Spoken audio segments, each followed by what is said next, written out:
Hi guys, இன்னைக்கு டேயை start பண்ணது carat and beetroot ஜூஸோட.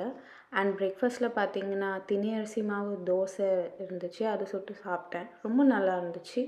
இன்னைக்கு ஃப்ரூட்ஸில் பன்னீர் கிரேப்ஸ் இருந்தது, ரொம்ப ஃப்ரெஷ்ஷாக நல்லா ஜூஸியாக இருந்தது, நல்லா சாப்பிட்டேன். லன்ச்சில் பார்த்தீங்கன்னா சுட சுட சப்பாத்தி நல்லா சாஃப்டாக நல்லா இருந்துச்சு, ஃப்ளஃபியாக. அண்ட் குக்கும்பர் ஸ்லைஸ் பண்ணி சாம்பார் வச்சு அண்ட் யூஷுவலாக இருக்கிற கீரை தான். அண்ட் இன்னைக்கு ஈவினிங் வாக்கு கொஞ்சம் சீக்கிரமாகவே போயிட்டேன், ஆனால் வெயில் போகலை. வெயிலில் போயிட்டு அவ்வளோ ரிக்ரெட் பண்ணேன். அப்புறம் என்ன, வீட்டுக்கு வந்து ஒரு பிளெண்டரில் கோல்டு காஃபி பண்ணி நானும் நல்லா சில் பண்ணிகிட்டே குடித்தேன் ஈவினிங்கில். அந்த கோல்டு காஃபிக்கு என் வயிற்றில் உள்ள பேபி 10/10 ரேட்டிங் கொடுத்துச்சு.